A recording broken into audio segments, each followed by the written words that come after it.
대부분 사람들에게 70년에서 한 90년 정도의 그 인생의 기간이 이제 주어지는 것 같습니다. 우리 교회에 오신 모든 분들에게, 특히 지금 공부하고 있는 중학교, 고등학교, 또 대학교 다니는 그런 학생들에게, 젊은 사람들에게 제가 이렇게 좀 드리고 싶은 말은 열정적으로 좀 삶을 살아야 된다, 이런 말을 좀 드리고 싶어요. 그러니까 우리 교회 일단 들어오면 좀 열정적으로 살아야 된다. 열정적으로. 제가 올해 이제 11월이 되면 만 58세가 됩니다. 뭐 하여튼 부족한 그런 삶 살았고, 뭐 죄 가운데 살았고, 이제 그럼에도 불구하고 열정적으로 살았다. 이건 제가 제 입으로 이렇게 간증할 수 있습니다. 전도서 9장 10절에 가서 보니까 이런 말씀이 있어요. 무엇이든지 내 손이 해야 할 일을 얻는 대로 내 힘으로 그것을 하라. 내가 가게 될 무덤 속에는 일도 없고 계획도 없고 지식도 없고 지혜도 없느니라. 이런 말씀이 기록이 되어 있어요. 그러니까 솔로몬도 엄청나게 열정적으로 이 세상에서 삶을 살았습니다. 뭐 부족한 점도 많이 있고 하여튼 회개하고 결국 하나님께 이제 돌아갔지만 열정적으로 우리에게 주어진 그런 삶, 무덤 가서는 못하는 거예요. 이제 죽으면 끝나는 겁니다. 그 전에 하나님이 내게 주신 이 인생에서의 그런 삶, 사회적인 그런 삶, 교회에서의 삶, 국가를 위한 삶, 그렇죠? 개인적인 이런 모든 삶을 좀 부지런하게 열정을 당해서 이렇게 좀 살아야 된다. 그럼 뭐 믿는 사람들만 열정적으로 사냐? 여러분 다 아시는 것처럼 믿지 않는 사람들도 열정적으로 삽니다. 그렇죠? 그런데 대개 믿는 사람과 믿지 않는 사람의 차이가 있어요. 그게 뭐냐면 목표가 좀 다릅니다. 목표. 우리도 열정적으로 살고 믿지 않는 사람도 열정적으로 사는데 저와 여러분 그리고 믿지 않는 사람이 추구하는 게 같은 목표면 그러면 아무 차이가 없는 거잖아요. 그렇죠? 저와 여러분이 열정적으로 살 때 그 목표가 하늘에 있는 영원한 것에 두어야 되는 거예요. 이 세상 사람들 열심히 살아요. 최종 목표가 뭐예요? 집 좋은 거, 자동차 좋은 거, 그렇죠? 편안하게 나중에 죽는 거. 이게 목표거든요. 이게 나쁜 거 아닙니다. 좋은 거예요. 저와 여러분도 그렇게 해야 돼요. 근데 여기서 그치면 안 되고 그 이후에 영원히 다가오는 영구한 그런 삶이 있다는 거, 이것을 기억을 하고 열정적으로 이 세상에 살며 열정적으로 하나님을 기쁘게 하는 그런 삶을 살려고 저와 여러분이 노력해야 됩니다. 계시록 4장 11절 가서 보니까 하나님께서 이런 이제 말씀을 주셨어요. 오 주여, 주는 영광과 존귀와 권능을 받기에 합당하시오니, 그러니까 자격이 있으시다는 거예요. 사람들에게서 영광을 받고 사람들에게서 존귀함을 받고 그 다음에 사람들이 이렇게 갖고자 하는 그런 권능을 받기에 충분한 자격이 있는 그런 분이다. 주께서 모든 것을 창조하셨고 또 그것들이 주를 기쁘게 하려고 존재하며 창조되었나이다. 그래서 저와 여러분, 심지어 바다에서 움직이는 고래와 상어와 이런 모든 것들도 다 주님이 창조하셨고 주님의 영광과 기쁨을 위해서 창조하셨다. 성경이 그렇게 이야기하고 있어요. 그러니까 저와 여러분이 하나님의 형상을 가지고 이 땅에 산다고 할 때 열심히 살고 부지런히 살 때 어떻게 목표가 하나님을 기쁘게 하는 것에 목표를 두고 열심히 살아야 된다. 오늘 저희가 히브리서 11장 4절에서 이제 6절 말씀을 읽었습니다. 하나님을 기쁘게 하는 그런 내용이 이 안에 기록이 되어 있어요. 하나님을 기쁘게 하려면 문제가 하나 있어요. 그것이 뭐냐면 하나님을 기쁘게 하려면 세상과 나를 희생을 좀 해야 돼요. 이게 어려운 거예요. 나를 희생을 해야 돼요. 나를. 세상 사람이 원하는 방식으로 다 모든 거 다 거기에 시간 쓰고 나면 주님을 위해서 열정적으로 살 수 있는 시간이 없는 거예요. 세상을 위해서 모든 거, 재능이고 뭐고 다 그쪽으로 100% 다 쓰고 나면 하나님을 위해서 살 수 있는 여력이 없는 거예요. 그러니까 하나님을 기쁘게 하는 그런 삶을 살고 싶다. 우리가 이렇게 자꾸 이야기를 하는데 그렇게 하려면 희생이 뒤따른다는 거, 세상 좋아하는 거 좀 자제해야 된다는 거, 이걸 저와 여러분이 가지고 이걸 실천을 해야 그래 하나님을 기쁘게 하는 그런 삶이 이 세상에서 이루어질 수가 있습니다. 예수님이 이 땅에 오셨어요. 이 땅에 오신 이유가 뭐냐? 여러 가지가 있습니다. 그 이 중에 하나가 뭐냐 하면 하나님을 기쁘게 하고 하나님의 뜻을 완전하게 실현하기 위해서 이 땅에 오셨어요. 그 오셔서 그 뜻을 이루시기 위해서 어떻게 하셨어요? 십자가까지 가셔서 그 십자가의 그 처참한 그 처형 피를 흘리고 죽기까지 순종하는 그 희생의 본을 보여주신 거예요. 그러니까 하나님을 내가 기쁘게 하는 그런 삶을 살아야 되겠다 이렇게 말을 할 때는 그때는 내 마음속에 하나님을 위해서 세상과 내 자신이 좋아하는 이런 것들을 희생해야 되겠다는 이게 같이 따라와야만 그래야 하나님을 기쁘게 할 수 있다는 거, 그 본을 가장 극명하게 보여주신 분이 예수님이고 사람으로서는 사도 바울이 우리에게 그와 같은 본을 보여줬습니다. 근데 문제가 뭐냐, 이런 복음은 사람들이 듣기 싫어해요. 잘 된다 그러고 자식들이 잘 된다 그러고 그렇죠, 만수무강한다 그러고 만사형통한다 그러고 예수 믿으면 자동차 사고도 안 난다 그러고 하여튼 이런 쪽의 걸 이야기해야 그래야 교회에 사람들이 오지, 그게 아니라 하나님을 기쁘게 하려면 내 것, 내가 좋아하는 세상의 것, 그렇죠, 이런 것들을 좀 희생해야 된다 그 얘기를 하면 그거는 싫다고 이야기하거든요. 그건 아니다, 그렇죠? 오늘 우리가 이제 히브리서 말씀을 읽었는데 이 히브리서는 구원받은 유대인 그리스도인들을 위해서 사도 바울이 기록한 그런 말씀입니다. 이 사람들이 구원받았어요. 그 전에 유대인들의 그 율법 체계하에서 소위 유대교라고 하는 걸 쫓아갈 때 율법의 행위를 통해서 구원받는 줄 알았어요. 안식일을 지키고 할례를 받고 절기를 지키고 그렇죠, 11조 헌금을 드리고 뭘 하고 이렇게 하면은 그런 구원받는 줄 이렇게 착각을 하고 이렇게 믿음 생활을 하다가 예수 그리스도의 그 복음의 메시지를 이제 전달받으면서, 그래서 사람이 율법의 행위로 구원받는 것이 아니라 예수님을 믿음으로 구원받는 거구나, 이걸 깨닫게 된 거예요. 이걸 깨닫게 됐어요. 깨닫게 된 이후에 어떤 삶이 이 사람들에게 열렸냐, 저와 여러분이 기대하는 것처럼, 많은 사람들이 기대하는 것처럼 평탄하고 안전하고 복되고 말 그대로 재물이 철철 넘쳐 흐르고 이런 삶이 그들에게 열리지 않았습니다. 어떤 일이 생겼냐, 같은 유대인들 가운데 아니 너희가 여태까지 유대교 믿고 너희 아버지 어머니 할머니가 다 유대교 믿고 있는데 예수라고 하는 그런 사람을 믿어, 기독교를 믿어, 있을 수 없는 일이라 해서 유대인들이 내쫓았어요. 추방하는 그런 일이 생겼어요. 또 그런 가운데 로마 시대에 예수 그리스도를 믿고 산다고 하니까 이방인들이 이 사람들을 따돌리기 시작한 겁니다.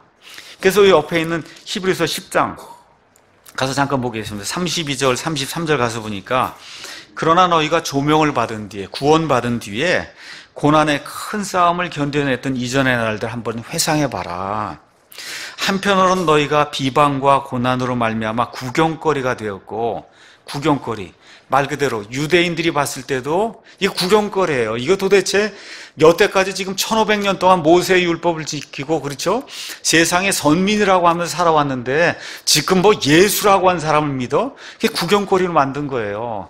로마의 그 이방인들이 그거 봤을 때, 그렇죠, 우상을 만드는 그런 사람이 봤을 때 우상을 그냥 만들어 놓고 금으로 치장을 하고 이렇게 지금 섬기는 가운데 예수라고 하는 보이지 않는 이런 하나님을 믿는다고 하니까 구경거리가 되고 조롱거리가 됐단 말입니다. 삶이 윤택해질 줄 알았는데 그게 아니에요. 어떻게 됐냐, 34절에 너희에게 하늘에 더 낮고 영구한 실체가 있는 줄 너희 자신이 알므로 결박 중에 있는 나를 너희가 불쌍히 여겼고 너희 재산을 노략당하는 것도 기쁘게 여겼느니라. 이게 무슨 얘기냐, 직장 가려고 하니까 직장에서 예수님 믿는다고 핍박하고 오지 말라 그러고, 그렇죠, 예수님 믿는다고 해서 그래서 재산을 노략하는 이런 악한 일이 이 히브리 그리스도인들에게 생겼다는 거예요. 그러니까 어떻게 돼요? 낙심이 되고, 그렇죠, 낭망이 되고 예수님 믿는 것 때문에 너무나 어려운 일이 생기게 될 때 사도 바울이 같은 히브리 사람으로서 예수님 믿는 거 이게 고난스러운 그런 일이지만 이것이 예수님의 고난에 참여하는 그런 특권이다, 그렇죠? 그래서 구원받은 이후에 예수님과 함께 고난의 길을 가고 그 이후에 하나님께서 우리를 위해서 영원한 왕관을 마련해 주신다고 하는 이런 사실을 보여주시기 위해서 사도 바울을 통해서 하나님께서 히브리서를 이제 기록해 줬습니다. 제가 여러분에게 분명히 이야기할 수 있는 게 있습니다. 예수님을 올바로 믿으면 거기에 따라 반드시 희생이 오게 돼 있어요. 이런 말 듣기 싫어하지만 어쩔 수 없어요. 희생이 따르게 돼 있습니다. 베드로전서 가서 한번 읽어보겠습니다. 베드로전서 4장 12절 13절 제가 읽어보겠습니다. 사랑하는 자들아, 너희를 단련하려고 오는 불같은 시련에 관하여는 마치 이상한 일이 너에게 일어난 것처럼 이상히 여기지 말고, 여러 사람들이 저를 핍박하고 여러분을 핍박하는 그런 일이 생길 때 그게 이상한 일이 생기는 걸로 그렇게 생각하지 말라는 거예요. 오히려 너희가 그리스도의 고난에 참여하는 자가 되었으므로 기뻐하라. 이것은 그분의 영광이 드러날 때 예수님 재림하시며 저와 여러분이 공중으로 휴거받게 될 때 너희가 넘치는 기쁨으로 또한 즐거워하게 하려 함이니라. 그러니까 성경이 이야기하는 기독교는 이 땅에서 뭐가 잘 되는 거 이거 개런티하지 않습니다. 성경이 이야기하는 기독교는 이 땅에서 예수님과 함께 고난받으며 예수님의 희생에 참여하는 자가 되라는 것, 이것이 성경이 이야기하는 기독교예요. 영원한 하나님께서 주시는 것 같은 보상은 예수님 재림하실 때 그리스도의 심판석에서 하나님께서 심판을 통해서 영원히 썩지 아니하는, 하나님과 영원히 함께 할 수 있는 이와 같은 보상의 복을 주시겠다고 하나님이 약속해 주셨지, 이 땅에서는 잘 살 수도 있고 잘 살지 못할 수도 있다고 성경이 우리에게 이야기하고 있는 거예요. 이것이 정상적인 기독교고 정상적인 그리스도의 삶이다. 성경이 그렇게 이야기하고 있습니다. 이거를 오늘 히브리서 11장 6절 거기에는 뭐라고 기록했냐, 이것을 하나님을 기쁘게 하는 삶이다, 그렇게 이야기한 거예요. 대단히 중요한 말입니다. 하나님을 기쁘게 하는 거다. 근데 가서 보니까 히브리서 11장 6절에 그분께서 부지런히 자신을 찾는 자들에게 보상도 해주신다. 이 보상이 이 땅에서 보상일 수도 있고, 그거는 100% 개런티된 게 아니에요. 100% 개런티된 것은 영원 무궁토록 하나님께서 함께 사는 그 영원한 세상에서 100% 하나님이 보상을 해주신다고 저와 여러분의 이야기하고 있습니다. 그래서 오늘 설교를 하면서 아침에 여러분에게 좀 이렇게 권유의 말씀을 드리고 싶고요. 그건 뭐냐면, 이 목사와 함께 예수님의 고난에 참여하자. 여러분, 여기 사랑 침례교역에 나올 때는 이 목사와 함께 예수님의 고난과 희생에 참여하기 위해서 오셔야 돼요. 맞습니까, 여러분? 그렇게 하시려고 작정하고 오셨어요? 예. 세상이 뭐라 해도 여기 올바른 성경이 있고 여기 올바른 교리가 있고 올바르게 모인 사람들이 교회를 하려고 이 자리에 모였다가는 이런 확신을 가지고 이 목사와 함께 같이 앞으로 나아가자, 제가 이걸 제안하고 싶어요, 여러분. 그래서 오늘 아침엔 제목을 하나님을 기쁘게 하는 삶과 보상의 축복이다, 이런 그 제목을 가지고 성경이 이야기하는 하나님을 기쁘게 하는 그런 이 삶이 무엇이고, 이렇게 할 때 하나님께서 어떠한 보상을 주시는가 성경 말씀을 통해서 한번 살펴보도록 하겠습니다. 여기 4절 가서 보니까 믿음으로 아벨은 가인보다 더욱 뛰어난 희생물을 하나님께 드리고 그것으로 말미암아 자기가 의롭다는 증거를 얻었으니 하나님께서 그의 예물들에 대하여 증언하시느니라. 그가 죽었으나 지금도 믿음으로 여전히 말하고 있다. 지금 그렇게 이야기하고 있어요. 이 말씀은 창세기 4장에 그 내용이 정확하게 이제 기록이 되어 있기 때문에 우리 한번 창세기 4장을 가서 한번 보도록 하겠습니다. 창세기 이제 4장 가서 보니까 아담과 이브가 죄를 지은 이후에 하나님께서 이들을 에덴 동산에 내쫓으시고, 그리고 메시아를 이제 이 땅에 내시기 위해서 이제 하나님의 이제 일들을 시작하신 내용이 기록이 되어 있습니다. 그래서 아담이 자기 아내 이브를 알매 그녀가 수태하여 가인을 낳고 이르되 내가 주로부터 남자를 얻었다 하니라, 이렇게 기록이 되어 있습니다. 드디어 이제 아이를 낳은 거예요. 이 세상에 처음으로 태어난 아이, 배꼽이 달린 사람이 이제 처음 나온 거예요. 아담과 이브는 배꼽이 없습니다. 맞아요, 여러분? 아담과 이브는 배꼽이 없어요. 이제 배꼽이 있는 첫사람이 이 땅에 태어난 거예요. 근데 보니까 아이가 엄청 잘생긴 것 같아요. 그래서 이름을 가인이라 그랬어요. 가인은 쇠로 만든 창이라는 거예요. 그러니까 아주 뭐라 그럴까, 굉장히 좀 힘도 있어 보이고 하여튼 용맹스럽게 보이고 그런 아이가 태어난 거예요. 이렇게 되니까 이브가 하나님이 자기에게 주신 그와 같은 약속, 뭐예요? 여자의 씨를 보내주겠다는 그 약속이 바로 이 가인인가 보다 이렇게 생각을 하고는 이름을 쇠창이다, 그렇죠? 이렇게 해서 가인이라고 이제 이름을 준 겁니다. 근데 저와 여러분이 성경 가서 보시면 하나님은 외모를 보지 아니하시거든요. 외모를 보지 않아요. 두 번째 이제 2절 가서 보니까 또다시 이제 아들을 낳았어요. 그녀가 다시 그의 동생 아벨을 낳았는데 아벨은 양을 지키는 자였으나 가인은 땅을 가는 자였다. 이렇게 되어 있어요. 아벨은 뜻이 뭐냐면 이렇게 숨이라는 거예요. 여러분 숨. 이 숨이라는 거, 증기 이런 건 곧 있다가 없어지는 거거든요. 그러니까 아마 보기에 가인보다는 좀 볼품이 없는 그런 아들이었던 것 같아요. 금방 죽을 것 같은 어떤 그런 아들이었던 것 같아요. 그래서 이름을 숨이 끊어진다, 뭐 이렇게 증기 이런 거 사라지는, 이 사라지는 자라고 하는 그런 뜻으로 아벨이라고 하는 그런 이름을 줬습니다. 그러면서 이 두 사람의 이제 직업이 나오죠. 그래서 아벨은 양을 지키는 목자였고, 그 다음에 가인은 땅을 가는 농부였다. 지금 그렇게 이야기하고 있습니다. 자, 그 이후에 이제 창세기 4장 3절에서 5절 가서 보니까 이 세상에서 처음으로 예배 드리는 그와 같은 내용이 기록이 되어 있습니다. 시간이 흐른 뒤에 가인은 땅의 열매 중에서 농부니까 주께 헌물을 가져왔고, 아벨도 목자니까 자기 양떼의 첫 새끼들과 그것들의 기름 중에서 가져왔는데 주께서 아벨과 그의 헌물엔 관심을 가지셨으나 가인과 그의 헌물엔 관심을 갖지 아니하셨으므로 가인이 몹시 분을 내고 그의 얼굴빛이 변하였다. 이렇게 돼 있어요. 시간이 이제 어느 정도 이제 흘렀습니다. 드디어 하나님께 예배를, 지금식으로 얘기하면 뭐 이제 추수하고 이제 가을쯤에, 그렇죠? 하나님께 무언가를 이제 가져다 바치면서 좀 예배를 드려야 되겠다. 가인이 여기서 보면 나쁜 사람이 아니에요.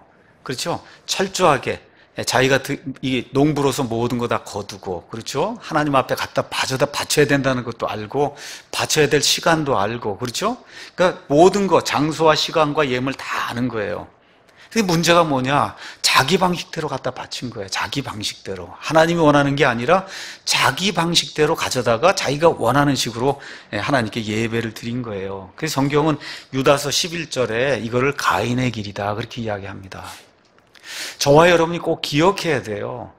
아무리 종교적인 그런 색채를 가지고 경건하게 하나님께 예배드린 그런 모습으로 나와도 자기 방식으로 하는 거 하나님 원치 않습니다.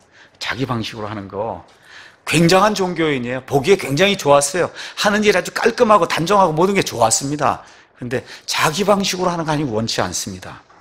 자, 그래서 아담이 이제 쫓겨날 때 하나님께서 가죽옷을 만들어 입혀주시며 피를 흘려야 하나님 앞에 부끄러움이 없이 설 수 있다는 이와 같은 교육을 시켰기 때문에 분명히 아담과 이브가 하나님께 나아갈 때는 피를 가지고 나와야 된다. 이 사실을 아이들에게 분명히 이제 이야기해 줄 겁니다.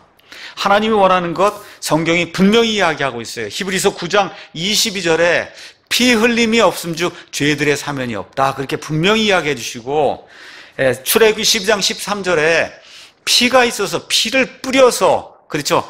이 문지방에 이 인방의 기둥에 피를 뿌릴 때 죽음의 사자가 피를 보고 넘어간다고 분명히 말씀해 주었기 때문에 단순한 죽음, 아니면 단순히 내가 좋아하는 것을 희생해서 드리는 것, 이것이 아니라 대신 속죄가 이루어져야 된다는 거, 이거 하나님 보여주시기 위해서 죄 없는 것을 죽여서 그 죄 없는 것이 죄를 담당하게 하고 내 앞에 나오라고 하나님이 분명하게 이제 말씀해 주셨습니다.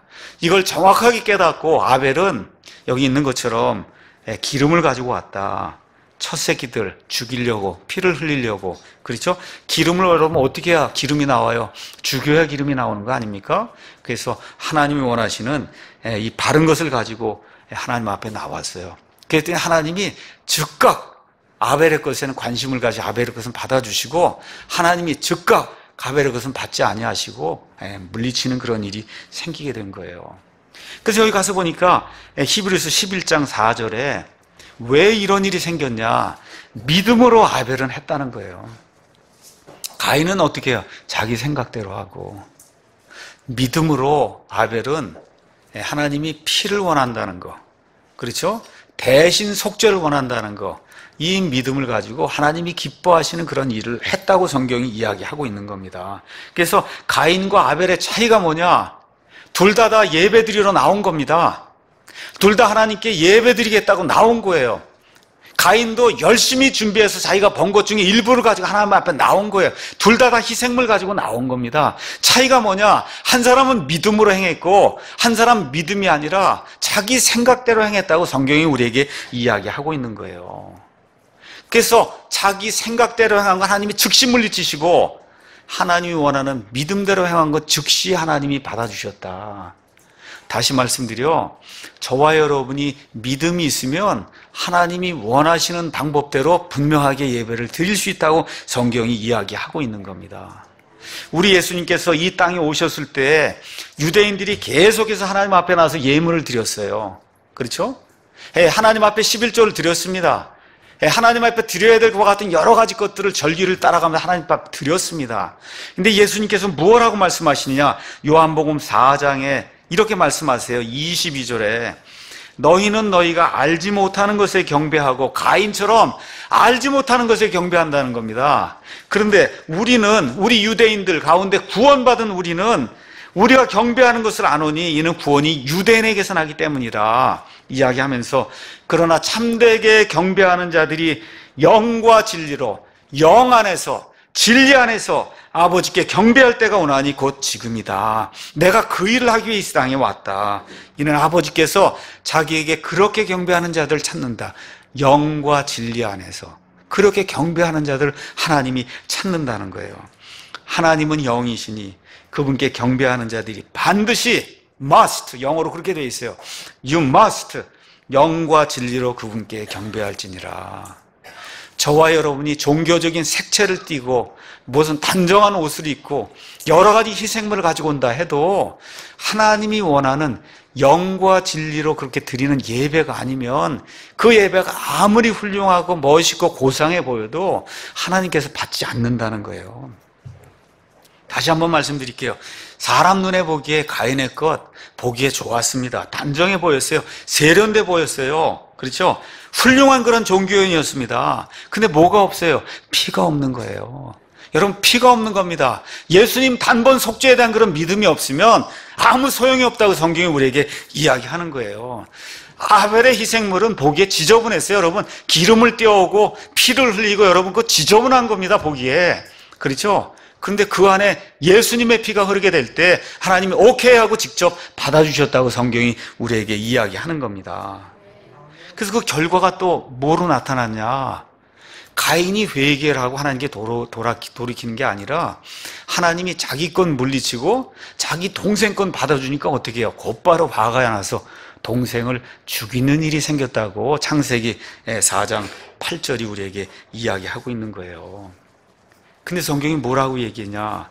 믿음은, 믿음으로 아벨은 가인보다 더욱 뛰어난 희생물을 하나님께 드리고 그것으로 말미암아 자기가 의롭다는 증거, 하나님 앞에 구원받은 자라는 그런 증거를 뛰어난 예배를 통해서 이 모든 것들을 증언했다는 겁니다. 그래서 하나님께서 그의 예물들에 대해 증언한다. 피가 있어야, 피 흘림이 있어야 죄들의 사면이 있다고 하는 그 사실을 하나님이 증언해 주신다는 거예요. 그러면서 뭐라고 얘기해요? 그가 죽었으나 믿음으로 지금도 여전히 말하고 있다. 여러분 맞습니까? 아벨이 죽었어요. 지금부터 한 6,000년 전에 죽었습니다. 그럼에도 불구하고 그가 지금도 하나님은 오직 예수 그리스도의 피, 단번 속죄 그 보혈에 이와 같은 그 희생물의 피를 하나님이 원하신다는 사실을 지금 이 시간에도 증언하고 있다고 성경이 우리에게 이야기하고 있는 겁니다. 이러한 사람을 성경은 하나님을 기쁘게 한 자다 그렇게 이야기하고 있는 거예요. 그러니까 저와 여러분이 우리 사랑침례에게 왜 나왔냐? 다른 거 없어요. 왜 나오셨어요? 예배를 좀 올바로 드리기 위해서 나온 거예요. 맞습니까? 하나님이 원하는 그런 예배를 드리기 위해서 저와 여러분이 나온 거예요. 이게 지금 기독교의 핵심 진리입니다.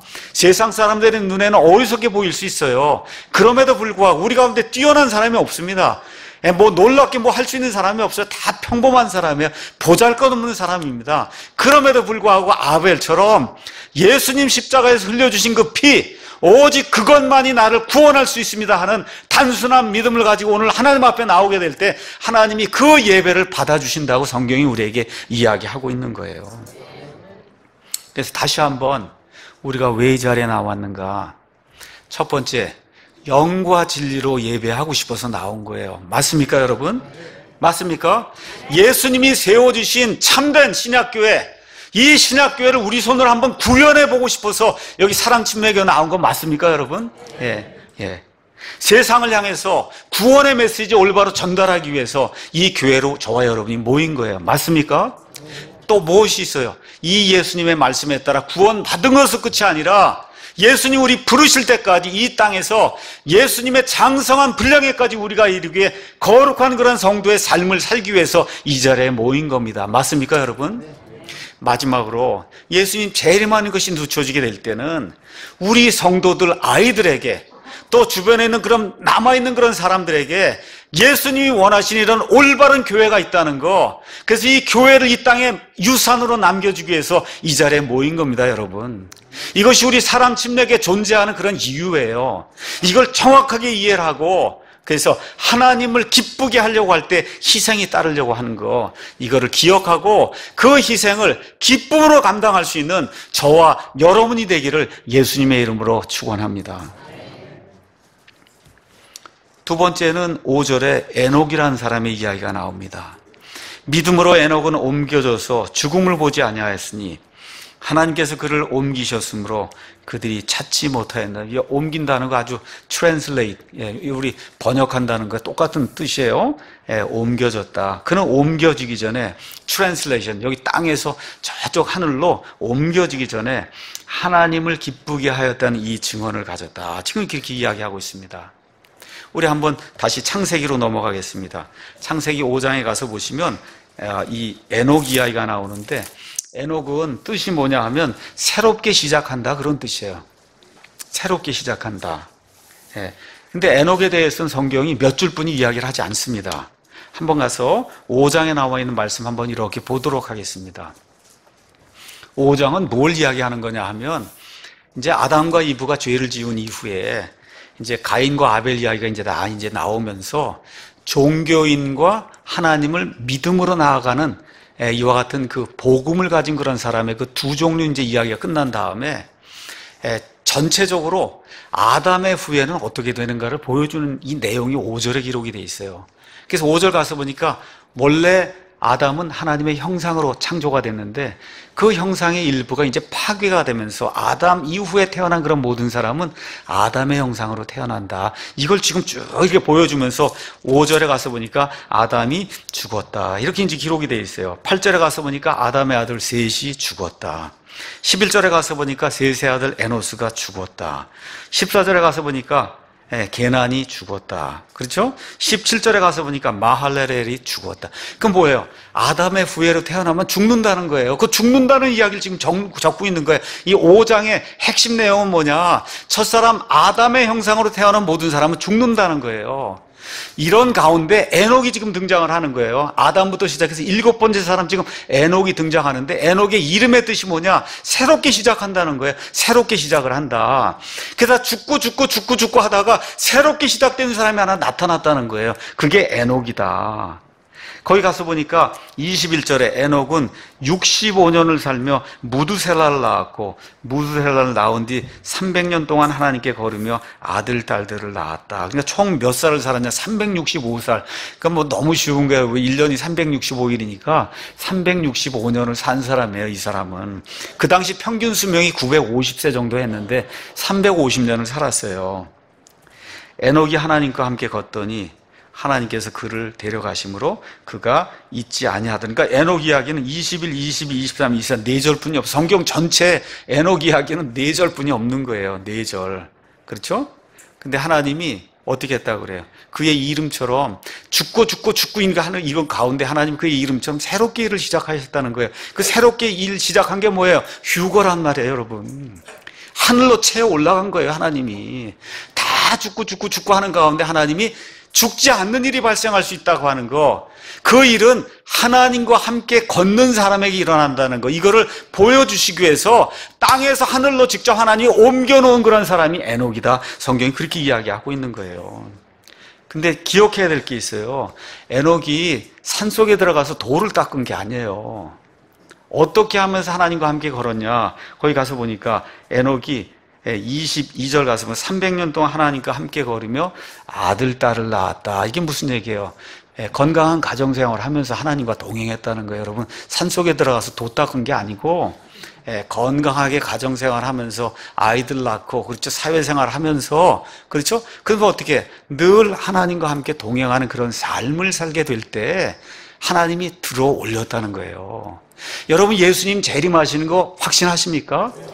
그 재림한다고 해서 산속으로 이거 돛 닦으러 들어가는 게 아니에요. 어떻게 해요? 건강하게 가정생활하고 사회생활을 하는 가운데 예수님 공중 강림하실 때 주께서 호령과 천사장의 음성과 하나님의 나팔 소리와 함께 강림하실 때 주님 안에서 죽은 자들이 먼저 일어나고 살아서 남아있는 우리가 그들과 함께 공중으로 채워 올라가 구름들 속으로 들어가서 주님과 함께하는 그런 일이 생긴다고 이야기하고 있는 거예요. 그 예표가 된 사람이 누구예요? 에녹이란 말입니다. 그 에녹이 하나님과 함께 걸을 때 하나님이 뭐라고 말씀하냐? 너는 나를 기쁘게 한 자다. 그렇게 이야기했다는 거예요. 여러분, 하나님을 기쁘게 하는 저와 여러분이 되기를 간절히 원합니다. 자, 이렇게 될 때 하나님이 뭐라고 말씀하시냐? 다시 한번 이야기할게요. 11장 5절에 믿음으로 에녹은 옮겨져서 죽음을 보지 아니하였으니 하나님께서 그를 옮기셨으므로 그들이 찾지 못하였느니라. 지금 마지막 말세 지말이라고 할 때 저와 여러분이 가지고 있는 가장 큰 소망이 뭐예요? 죽지 않고 하늘 올라가면 그거보다 더 좋은 게 어디 있어요, 여러분? 그렇죠? 그게 가장 큰 소망입니다. 그 소망을 이룬 사람이 지금 에녹이다. 그렇죠? 그는 옮겨지기 전에 모든 일에서, 세상 일하고 가정 일하고, 그렇죠? 이 모든 일에서 하나님을 기쁘게 하는 사람이라는 그런 증언을 가졌다는 거예요. 이게 얼마나 멋있는 거예요. 대단히 귀중한 표현이에요. 하나님을 기쁘게 한다. 제가 여러분에게 한번 물어보겠습니다. 여러분, 하나님을 기쁘게 하는 삶을 살고 있습니까? 하나님을 기쁘게 하는 삶을 살고 싶어요. 예, 그건 맞습니다. 예, 맞아요. 저도 그렇게 생각하고 있어요. 그런데 생각만 하지 말고 사셔야 돼요. 믿음 가지고 생각만 하지 마시고 살아야 돼요. 하나님을 기쁘게 하라는 기쁘게 한다는 증언을 누구에게 받았어요? 하나님에게서 받았단 말이에요. 하나님에게서 받았다.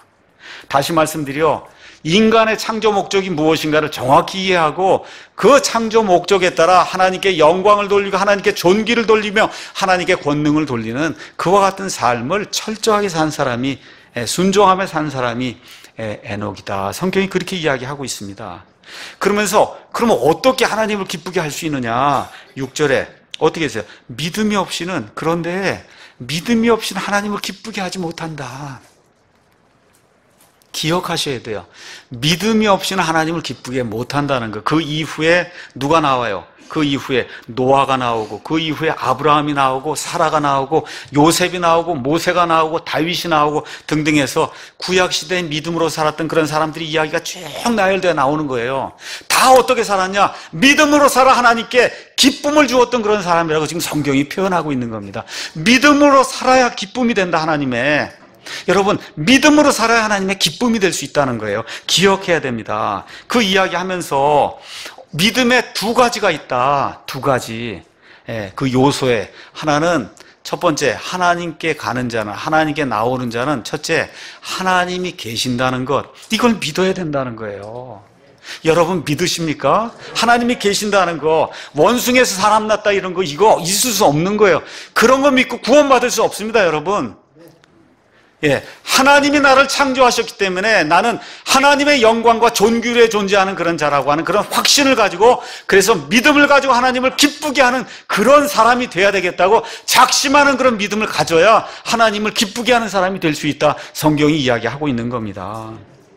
근데 두 번째 믿음은 많은 사람이 갖지 않는 것 같아요.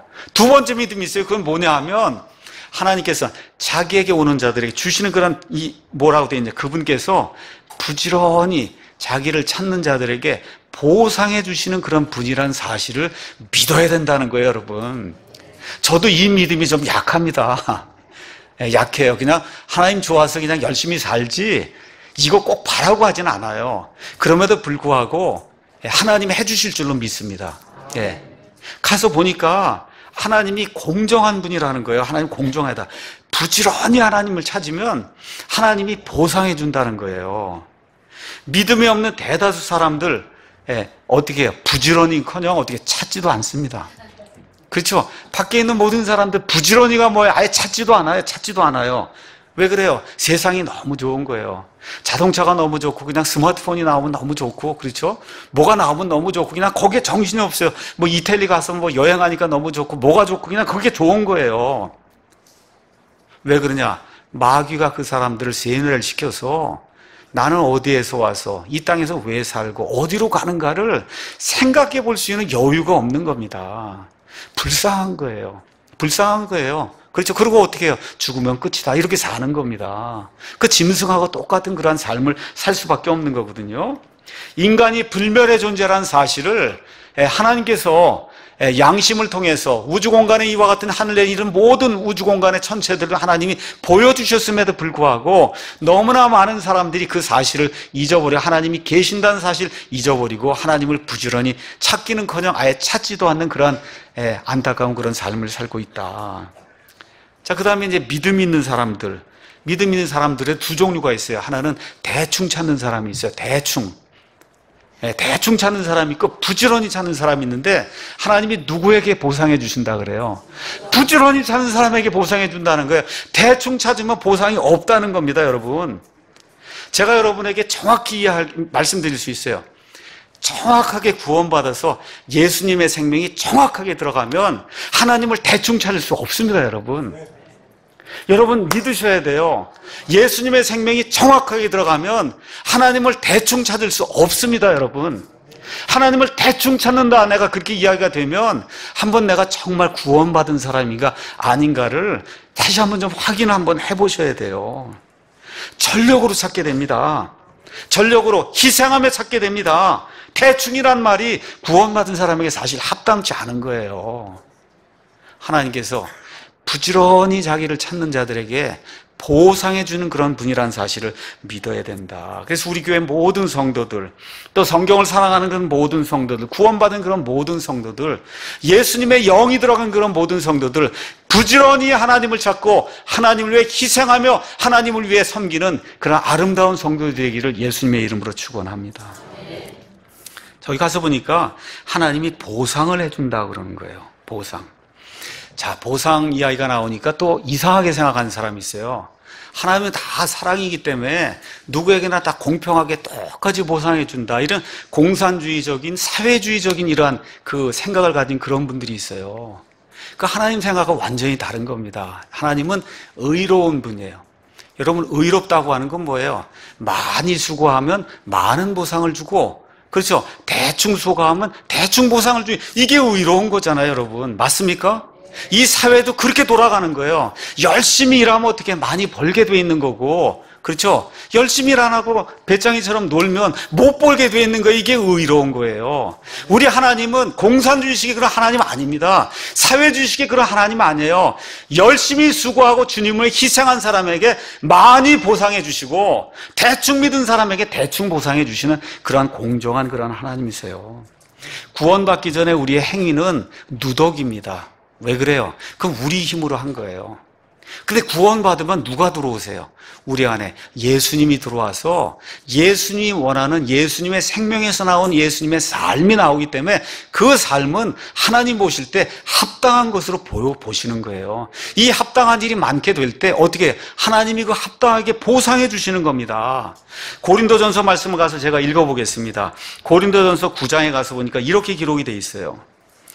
경주할 때 달리는 자들이 다 달릴지라도 한 사람이 상을 받는 줄 너희가 알지 못하느냐. 너희도 상을 받도록 이와 같이 달리라. 보상을 받도록 열심히 달려야 된다는 거예요. 이기려고 애쓰는 자마다 모든 일에서 절제하나니, 이 세상에 뭐 열심히 스마트폰 만들고 그 삼성전자 직원들 한번 가서 봐요. 주일날도 가서 일해야 돼요. 노는 날 없어요. 그렇게 열심히 해야 갤럭시 노트가 나오고 뭐가 나오는 거예요. 그렇게 절제한단 말입니다. 근데 그들은 썩을 관을 넣고자 회사에서 주는 보너스 얼마 더 받고 뭐 하기 위해서 일요일도 내놓고 밤새 열심히 해갖고 자동차도 말고 스마트폰도 만든단 말이에요. 이 세상에 사는 사람들도. 근데 우리는 왜 절제하며 하나님께 희생해야 되냐? 우리는 썩지 아니할 왕관을 받기 때문에 그렇다는 거예요, 여러분. 믿습니까? 썩지 아니할 관을 받기 때문에 저와 여러분이 열심히 살고 절제하고 희생하고 하나님 위해 섬겨야 된다. 성경이 그렇게 이야기하고 있는 겁니다. 예수님의 말씀을 제가 그대로 읽어드리겠습니다. 예수님께서 무엇라고 말씀하시느냐? 마태복음 6장 19절. 너희 자신을 위해 보물을 땅에 쌓아두지 말라. 거기서는 좀과 녹이 부패시키며 거기서는 도둑들이 뚫고 훔치느니라. 오직 너희 자신을 위해 보물을 하늘에 쌓아두라. 거기서는 좀과 녹이 부패시키지 아니하며 거기서는 도둑들이 뚫지도 훔치지도 못하느니라. 너희 보물이 있는 곳에 거기에 너희 마음도 있으리라. 이거 하나님이 말씀해 주신 거예요. 그러니까 저와 여러분이 가지고 있는 것을 희생해서 어떻게 쓰느냐, 이게 어떻게 쓰느냐에 따라 저와 여러분의 마음이 이미 결정이 돼 있다는 거예요. 그걸 지금 이야기하고 있는 겁니다. 목요일 오전에 저한테 문자가 왔습니다. 우리 교회 한 2번 이제 방문하신 분인데, 제가 자세히 알진 못하고요. 대구에서 이제 사시는 분인데, 문자로 사랑침례교회 그 건축을 위해서 건축 헌금, 풀링이 아니라 건축 헌금으로 2천만 원을 하겠습니다 하고 저한테 아침에 문자가 왔어요. 그래서 계좌를 좀 보내달라. 그렇게 이제 간단하게 이렇게 이제 왔습니다. 그래서 이제 제가 그냥 계좌만 덜렁 주고 그러고 보내시오. 이럴 수 없잖아요. 그래서 전화를 했습니다. 전화를 했더니 그랬더니 그 형제님이 이제 받으시는데 그 형제님이 그런 이야기를 하시는 거예요. 이건 내가 내려고 하는 게 아니라 내 집사람이 내려고 하는 거다. 그렇게 얘기를 하더라고요. 그래서 무슨 일입니까? 그렇게 물어봤더니 이 자매님, 아마 형제 자매님이 한 65세 정도 이렇게 되신 것 같아요. 이 자매님이 지난 한 14년 동안 이렇게 차를 이제 몰다가 이제 아들, 딸도 있고 이제 돈도 모으고 그래서 이제 한 65세 이렇게 되고 그러니까 마지막 된다 이렇게 생각을 하고 좋은 차를 좀 하나 사야 되겠다. 이렇게 해서 돈을 모았다는 거예요. 근데 이제 우리 교회 이제 설교를 계속해서 듣는 가운데 예배당 건축하고 이런 얘기를 들으니까 남편에게 내 소원이 있으니까 이걸 들어달라. 그래서 뭐냐 그렇게 얘기했더니 일단 건축 헌금 2천만 원 떼어서 거기 주고 그 나머지로 내가 새 차를 사겠다. 그 나머지 그 돈으로. 그렇게 이제 이야기를 해주는 거예요. 그래서 참 감사한 그런 일이다. 그러면서 우리 교회 이 미디어 선교를 통해서 너무나 많은 기쁨을 누리고 있고 또 이걸 통해서 정말 행복하게 이렇게 믿음 생활을 하고 있다. 그래서 저는 이제 이걸 다 이제 끝을 내고 이제 계좌번호를 이제 보내드렸습니다. 그랬더니 아마 저녁에 우리 최상기 형제님이 전화를 다시 해서 그래서 아마 그 자매님하고 이제 통화를 했나 보더라고요. 그래서 이제 자매님하고 통화를 했더니 간증이 뭐냐, 그렇게 기뻐할 수가 없다는 거예요. 2천만 원 내고 그리고 조그만 차를 내가 좀 조금 덜 좋지 않은 차를 타도 내가 이것처럼 기쁜 게 없다. 하나님을 위해서 이런 일을 하기 때문에. 그래서 믿음으로 희생하고 이렇게 하나님을 기쁘게 하는 것이 무엇인가. 이것이 우리 교회에 전달된 그와 같은 좋은 메시지이기 때문에 여러분에게 이제 전달을 하는 겁니다. 이상한 일이에요. 희생을 했는데 너무 기쁘다는 거예요. 여러분 그런 거 느껴보셨어요? 하나님을 위해서 희생을 했더니 그것이 너무나 내게 행복이 되고 기쁨이 된다. 그 자매님이 이와 같은 기쁨을 누리기 위해서 형제님과 의논하고 정말 멀리 떨어져 있고 아무 상관도 없는 그런 교회지만 이 교회가 신학교회에서 하나님의 가치를 추구하고 올바른 것을 전달하도록 예배당 짓는 일에 내가 조금이라도 일조해야 되겠다는 이런 마음을 가지고 기쁜 마음으로 하나님께 희생을 해서 이렇게 드렸다는 이런 소식을 여러분에게 이제 전달을 해드립니다. 예수님 죽기 바로 전에 한 여인이 옥합을 깨뜨렸어요. 그 옥합이 어느 정도냐, 1년치 봉급이 해당하는 그런 정도의 이 옥합을 깨뜨려서 예수님 발에 붓고 하니까 사람들이 웅성웅성대기 시작했어요. 아니 도대체 이게 돈이 얼만데 이 돈을 해서 가난한 사람들 도와줘야지. 그러면서 막 그냥 이 여자를 불평하고 이 여자에 대해서 비난하는 그런 말을 했어요. 그 우리 예수님 뭐라 그래요? 아니다. 이 여자는 나를 위해서 한 거다.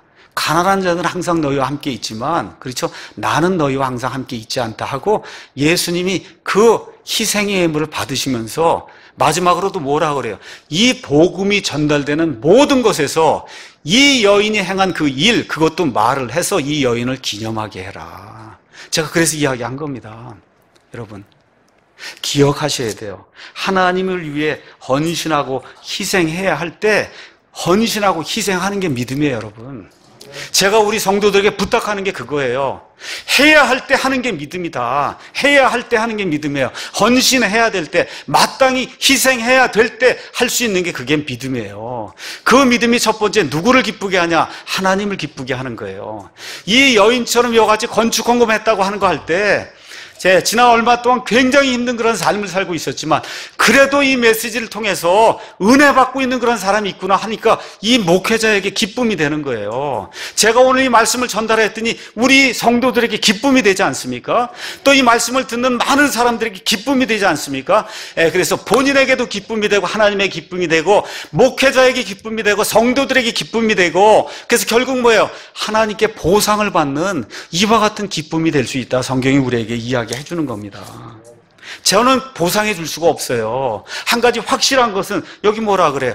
부지런히 나를 찾는 자들에게 내가 보상해 주는 분이라고 하는 그런 사실을 너희가 확실히 믿어야 된다. 이 믿음에 따라 그와 같은 보상이 그 가정에 충만하게 임할 줄로 믿습니다.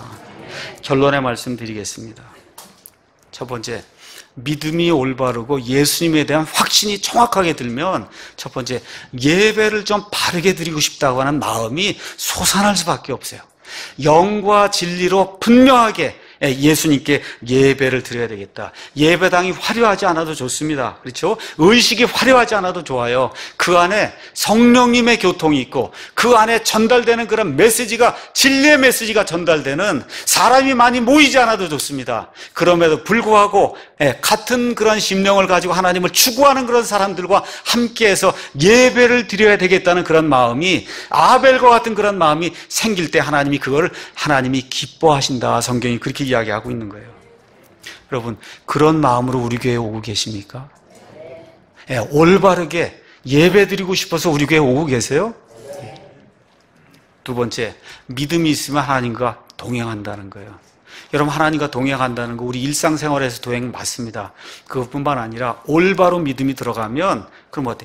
예수님의 몸된 교회를 세우기 위해서 그렇죠? 모이기에 힘쓰고 기도하기에 힘쓰고 말씀을 듣기에 힘쓰고 교제하기에 힘쓰고 그 다음에 어려운 형제자매들 돕기 위해서 섬기는데 그 힘을 쓰는 거 그것이 하나님과 동행하는 거다. 성경이 우리에게 그렇게 이야기해 주는 거예요. 이렇게 될 때 하나님이 에녹의 이름이 뭐라고요? 새 일을 시작했다는 거예요. 새 일을 시작하신다는 겁니다. 우리 사랑 침례교회를 통해서 새로운 일을 시작하시고 하나님께서 원하시는 때 이 땅에 오게 될 때 어때요? 에녹처럼 휴거가 돼서 올라가는 그와 같은 기쁨을 우리에게 주신다고 성경이 우리에게 이야기하고 있는 겁니다. 이런 모든 것이 본인을 기쁘게 하고 이런 모든 것이 하나님을 기쁘게 하고 하나님의 교회를 기쁘게 한다고 성경이 우리에게 이야기해 주는 거예요. 이런 것들을 기억하면서 사도 바울이 우리에게 남겨준 마지막 말씀 제가 읽어드리고 그리고 마치겠습니다. 디모데 후서에 가서 보니까 죽기 전에 마지막으로 저와 여러분을 위해서 유언의 말씀을 적었어요. 디모데후서 4장 7절에서 8절 가서 보니까 내가 선한 싸움을 싸우고 저와 여러분 이 땅에 사는 가운데 예수님을 위해서 예수님의 그 가치를 위해서 신약교회를 위해서 선한 싸움을 싸워야 됩니다. 선한 싸움을 싸우고 나의 달려갈 길을 다 마치고 믿음을 지켜야 돼요. 사도 바울처럼 그렇게 하기를 원합니다. 여러분, 저와 여러분이 그런 사람이 되기를 원해요. 그렇죠? 이후로는 그걸 다 지킨 그 이후로는 나를 위해 의의 왕관이 예비되어 있나니 주 곧 의로우신 심판자. 하나님 의로운 분이에요. 많이 희생하고 많이 섬긴 사람들에겐 많은 보상을 주고 그렇죠? 그렇지 못한 사람은 겨우 구원만 주는 겁니다. 의로우신 심판자께서 그날에 주님 이 땅에 재림하시는 그날에 그것을 내게 주실 것이요 내게만 아니라 그분의 나타나심을 사모하는 사랑하는 우리 사랑침례교회 저를 포함한 모든 성도들에게 주신다고 성경이 이야기하고 있습니다. 이와 같은 놀라운 보상의 축복을 받는 하나님의 귀한 아들, 딸이 되기를 예수님의 이름으로 축원합니다.